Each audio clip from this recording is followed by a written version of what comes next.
Well, hi everyone, and welcome back to my YouTube art tutorial channel. I'm a professional artist working from my studio in Essex in the UK and painting plein air in the countryside.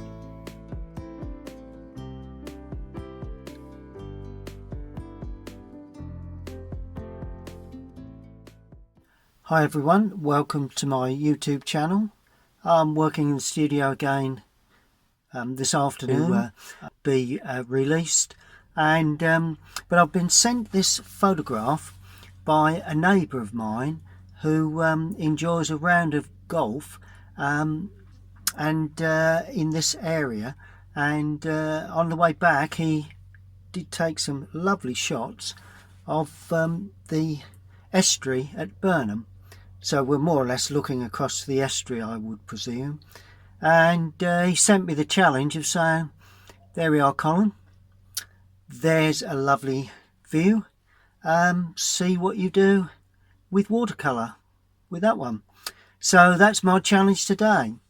I would say there tend to be, it's so much easier with acrylics. So I'm going to take the challenge and do it in watercolour, which is a little bit more difficult, but I'm hoping that I get a reasonable result. It's not exact science with watercolour.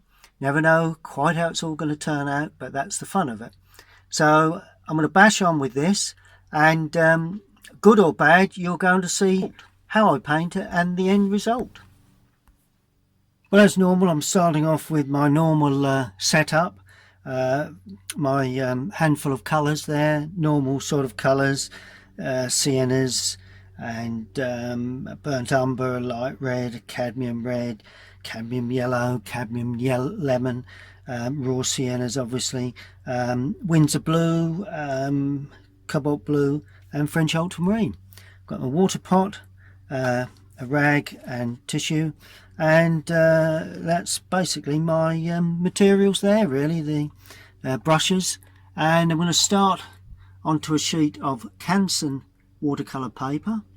It's £140 knot surface, so it's not that thick, but it's thick enough to take a reasonable wash, because this scene will be quite wet into wet. And okay, first thing I'm going to do is to put the drawing down. Well, a good thing about these sorts of paintings, the drawing will be pretty much simple, really. It's all about sky, so we don't want too much land in here. But we've got a sloping field that runs across like that. We have some hedging. Oh yeah, we've got a tree there, quite a large tree, a bush. This is all pretty much in silhouette, really. That area, yeah, I like that. I'm only putting in what I need to produce the scene. And then we have another field just in the distance there that slopes across like that. That also has hedging and trees and what have you running along, probably down to the water's edge. Then we have a lovely estuary. Now you can just about see that between those two trees. It goes across there like that, and of course then it tucks back, and that is the land there. But of course at this height we can also see the way it heads off into the distance again, and we have a bit of land there. So it's a lovely view actually across the landscape, and of course then we have the distant land right on the horizon line, and that follows along like that. And that really is, hopefully you can see that, all you need for this particular drawing before you start. Now I don't know whether you noticed, but part of my materials was a squeegee bottle, and I'm going to use this to damp my paper, because it does need to be extremely damp. So what I'm going to do, I'm going to spread this mainly in the top part, just squeegee it in, spray it in, not so much down below, and it'll all run back and down. There we go, look at that. And then all we do is get a slightly wet, slightly damp brush just to mop off the lower area. And that is now thoroughly damp and ready for the application of paint. Spread the water evenly. There you go. because we're going to have an overall wash before we actually add any detail really. Right, first thing we want to do, see how the board's dripping along the bottom. You can see how wet it is. Very, very wet. Let me just take some of that away. It's what I'd call to the novice artist, sort of frighteningly wet. It can frighten you. Right, first thing I'm going to do, start off with Prussian blue. Sorry, Windsor blue. Could use Prussian, but I'm using Windsor. Drop that in there, a little bit of Windsor blue while it's still damp. Then I'm going in with cobalt blue. Got a little bit of red in it. There we are. A little bit of cobalt. Got a little bit of cadmium red in there. Now it may look extremely dark, and I'll be fair, it is extremely dark, but initial thoughts are that it will dry somewhat lighter. So, you know, let's just bash in and see what we get. Okay, so that's that. Now, in the lower part, we're going to introduce some cadmium red. We want a very orangey glow around that area.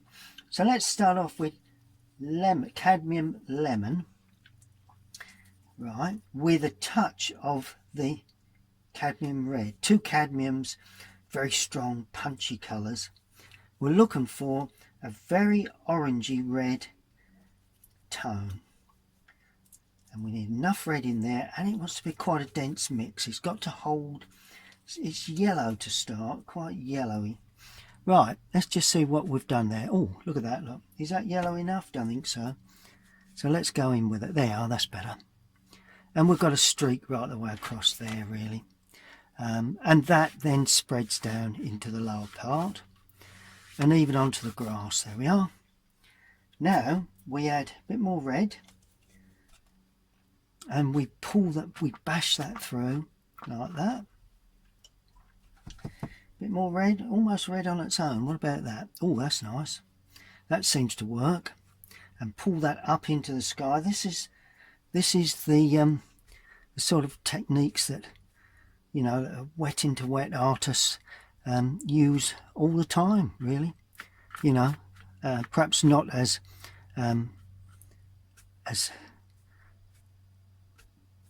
sort of spontaneous as this, but it's what it requires, I'm afraid. Right, now I'm going in at the top with a little bit more stronger blue, and just to add a little bit of depth, a bit more Windsor blue. There you are, look at that, look. There you go. All gives that a lovely streak.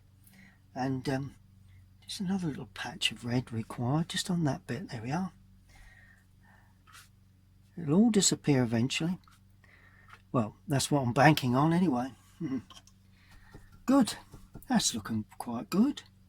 Yeah, I'm pretty much happy with that. Right, plenty of red, plenty of yellow. Get it really sticky, and we drop that in there like that. And it's all got to blend. As I say, when you do these sorts of paintings, it's very much sort of hit and miss. You know, you never quite know how it's going to pan out. But you drop paint in, you have confidence, and you're in the lap of the gods, really. Simple as that. Right, now, just before it dries, in this lower area, I'm going to lift off, where is the sun? Somewhere sort of there, really. And I'm just going to lift, not lifting off very well, dry brush, there we are.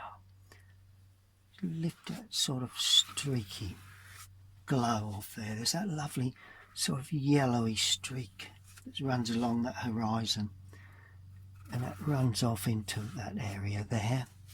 And of course you've got little rays that are just coming off and sliding up between there. See the way I'm using the edge of the brush to lift off paint to get my sort of low lights, highlights, or whatever sort of lights you like to call it. Let's just have another streak there. There we are, look at that. That's the way you do it. That's the way you do it. Good, good, good, good. So far, so good. Pretty much happy with that. A little bit more red now. Let's bang in with this brush into the estuary. Now, where I lost sight of the estuary, or somewhere there, because it's got quite a red glow to that estuary. Reflects the sky, really. That's probably all you need to do. And then in the foreground area, while there's still a little, we'll introduce a bit of green in there. So it's going to be a dull green. There we are, dull. It's got a bit of red in there, a bit of cadmium. It's winter blue, bit of red in there to introduce our first wash of green in the foreground.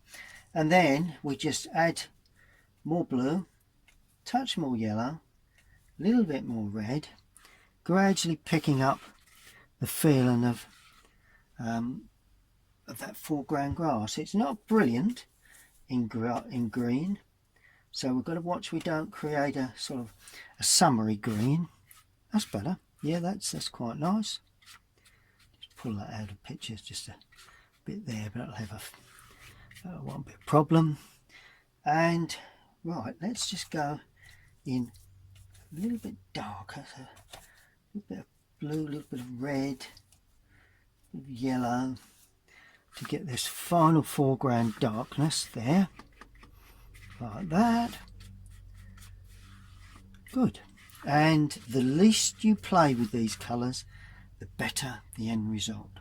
And then finally, just going to drop in, while it's still wet, there will be certain reflections from the landscape. In other words, a bit of red gently teased in, because there's a bit of movement. There's something going on here in this field. Just got a sense of a bit of red there. Just banging a bit of red down this bottom corner. Trying not to add too much, but I just need a touch. And that now needs to be left to pretty much dry. Just taking a smaller flat now, just to make certain that I've still got a reasonable band of lighter colour there. It will gradually dry back. Just give a sense that there is a glow there. There we are. And that pretty much, I'll say pretty much because I'm going to bang in some yellow here. There we are. Ooh. Thought that might just do it. Lovely lemon, cadmium lemon into that. So you can play with it while it's still damp. Once it dries, then you lose the effect.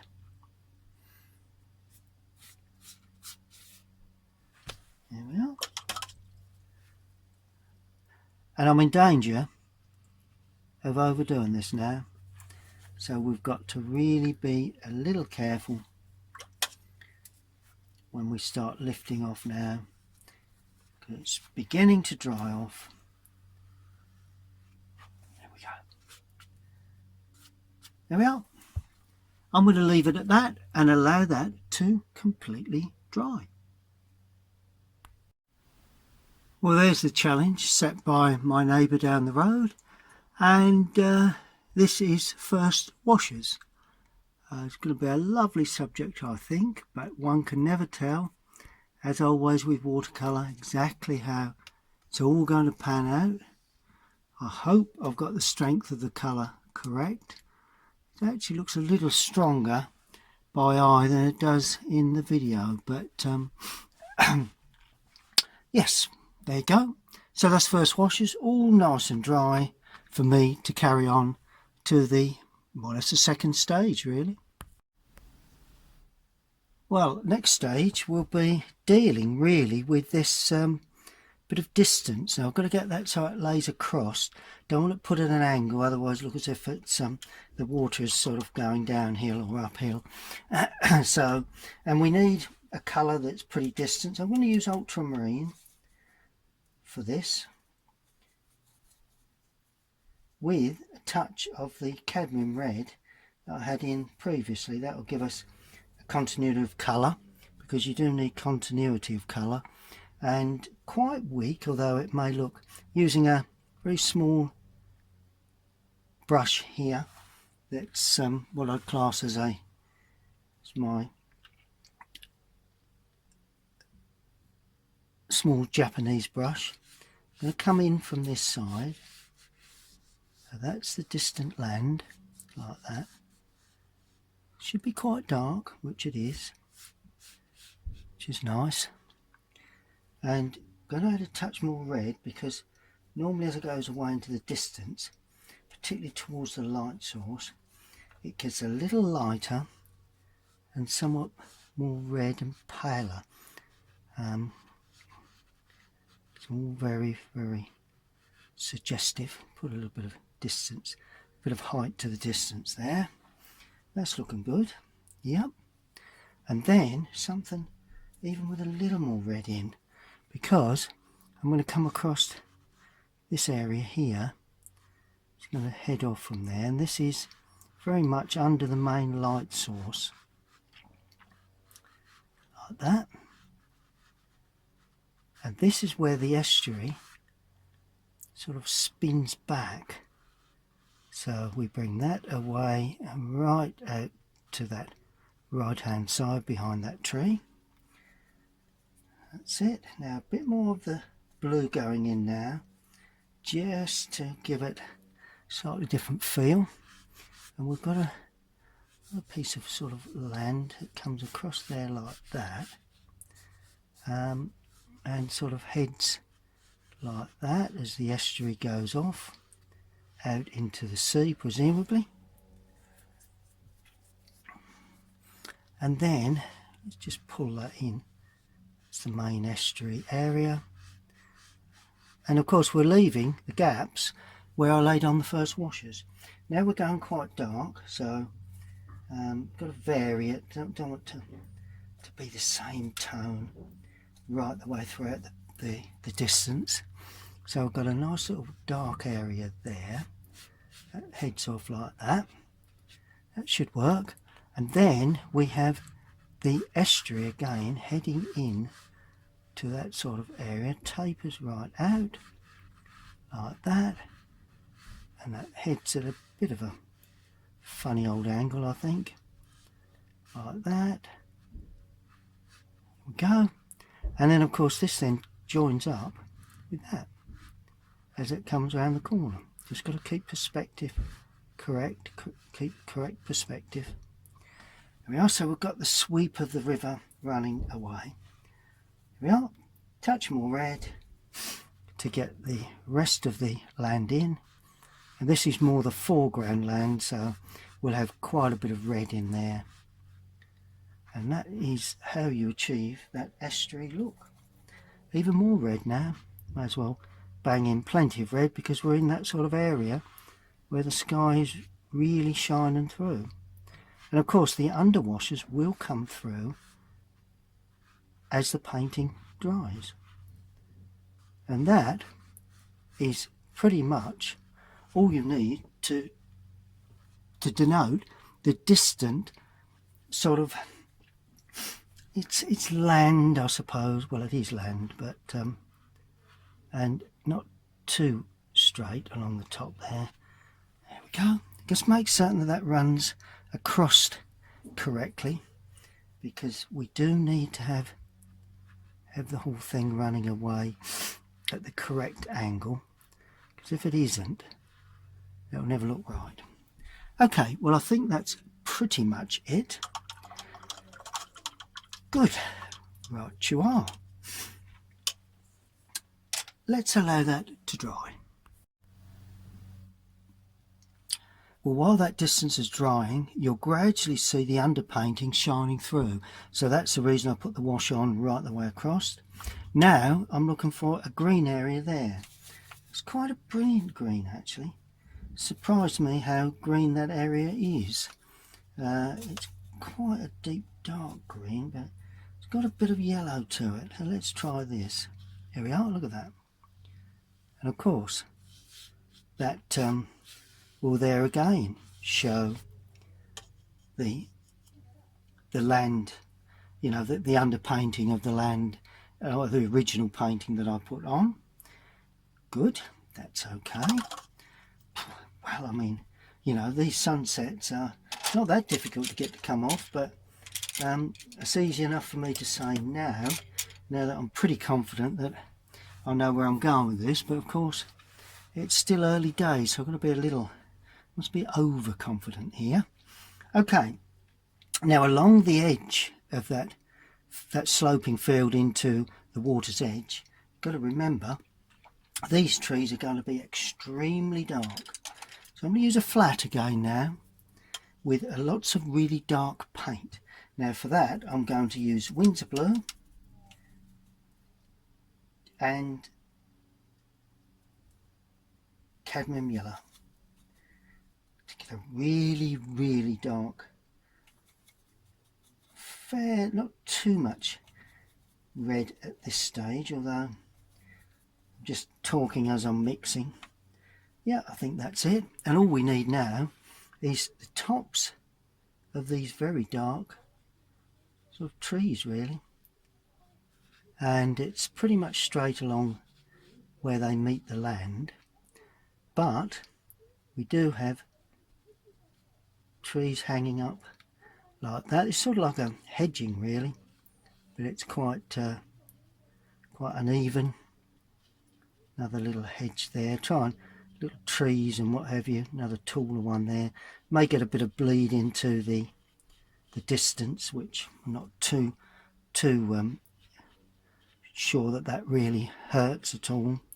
Well, say hurts. Not sure that really causes a major problem. And then some uneven tops to a bit of hedging, and no actual gaps there. And just try and get different shapes. You know, what are tree shapes, you know, in the distance? They are pretty much as you see them there, really. And then, of course, because we're having light from the back, you've got to blend with a damp brush and allow some of that paint to flood in to the foreground, like that. So it's not a hard edge, it's a blurred edge up to the dark area. And all of a sudden you've got a bank of trees on the water's edge, well, framed by the water in the distance, which is in turn framed by the sky itself. Now, next area will be also a very dark area, but this time we're going to go in with some real solid paint. I mean, it's not neat paint by any means, but it is pretty solid in mix. And I'm actually making the tip actually spray out a little. See where the tip of that brush, so I bang it like that onto the palette until it opens up, because this tree is the nearest tree to us, far closer than any other tree we've got.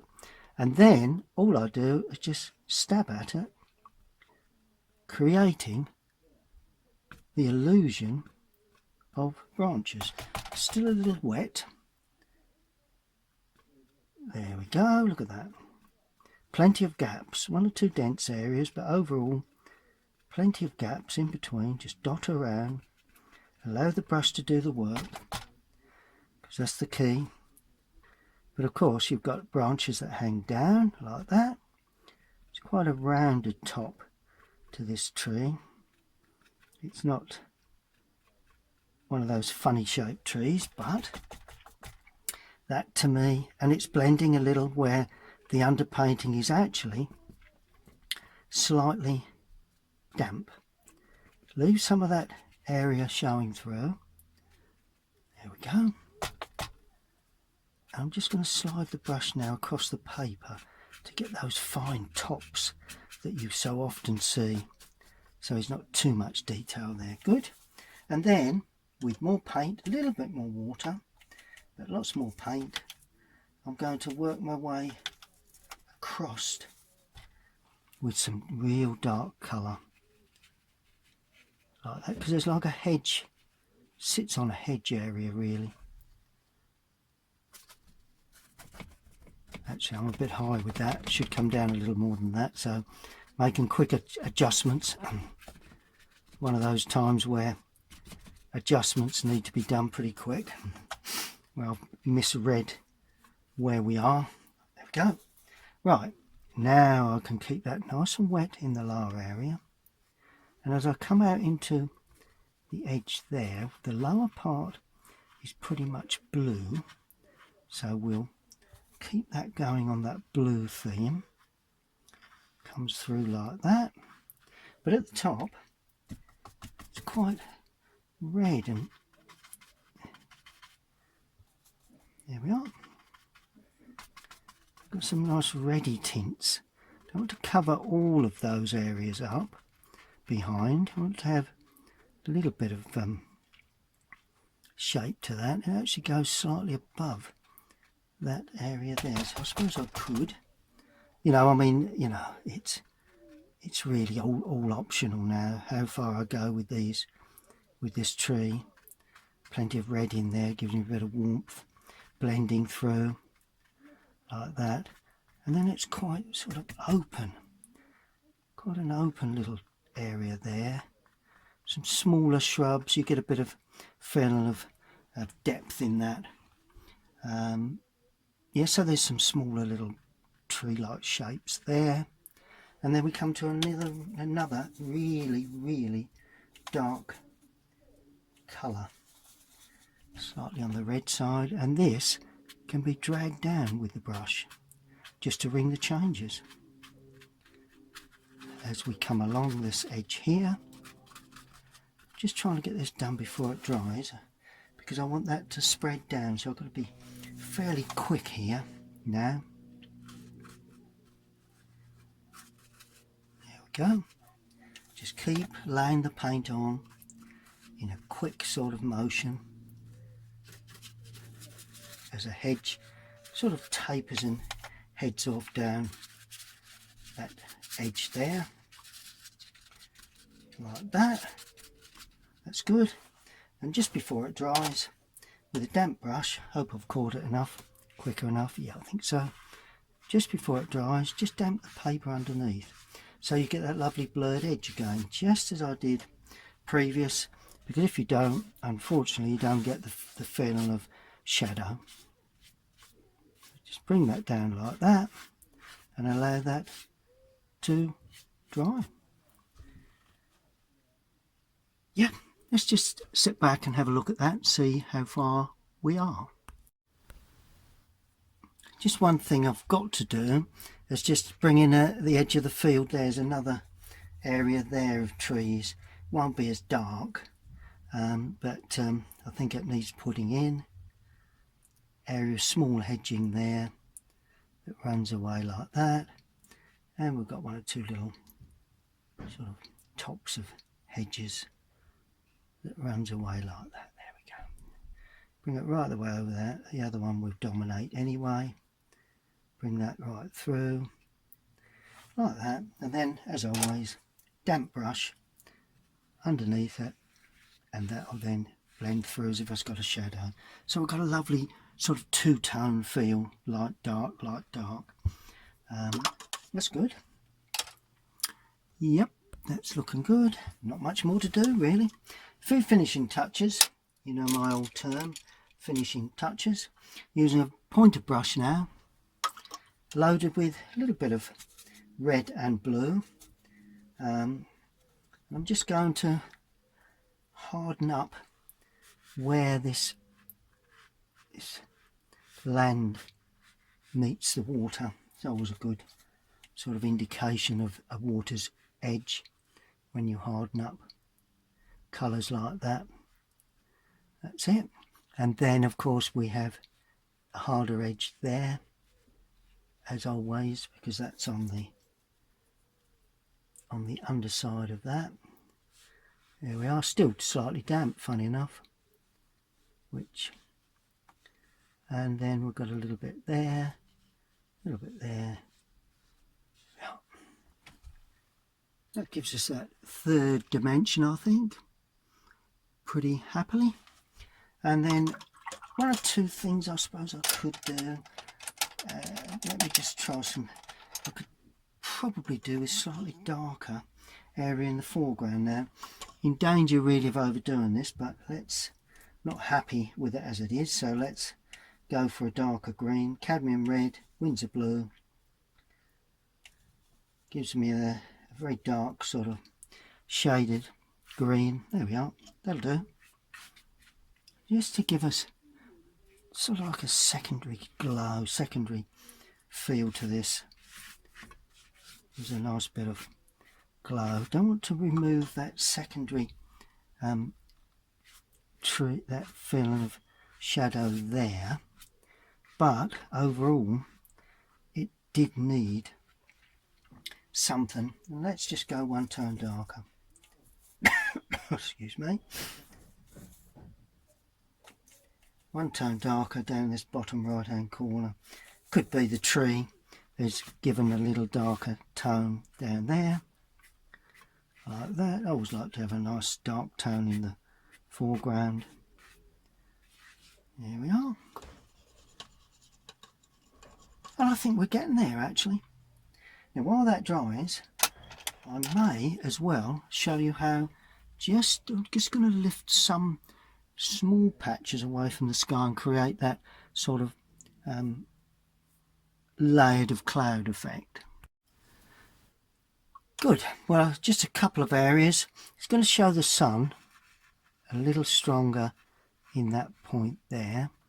Just lift that off with a piece of rag, just to give a sense that we do have a little bit of sun at that point. Lift that off with a bit of old rag there like that. Good, that's fine. And let's use tissue now, just to get a softer feel. There we go. And I'm going to lift off one or two areas within the sky, so like give that sort of little bit of lining that we can see in the sky. There we are. Oh, it just takes the plainness off the sky. Maybe a bit of a job for you to see, but in the finished painting it will really make a big difference. There we are. It's a bit coming through there. You'll probably see this a little better. There's a bit more variation in tone there. But other than that, I think we're pretty much there. You know, it's just really showing you other techniques more than anything. Not any great need for some of this, but I say you lift off patches of skies if you feel, you know, you need, if you've gone too dark in areas and you need to lift off a little bit of colour. Also gives that nice effect really that sometimes you can't achieve when you lay wet into wet paint. There we are. Just lift that away. Tissue is probably the best thing to do with that, best way to achieve that. What do we get if we do a little bit of that here?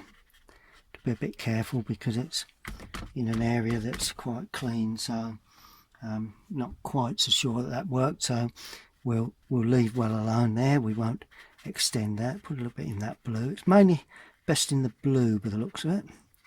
But as I say, you're always learning all the time when you paint in watercolour. And the main thing, you don't do too much of anything, because once you do, you end up with a scene that doesn't really, it's all overworked, and that is one thing that one's painting should never look, and that's overworked. And as always, if you are in danger of doing that, be like I'm doing now, and just leave well alone. Well, there you have the scene, and this is my version. I will say my version because it always is a version. It's never exact copy, because otherwise you just use the photograph and frame it and put it on your wall if you wanted an exact copy.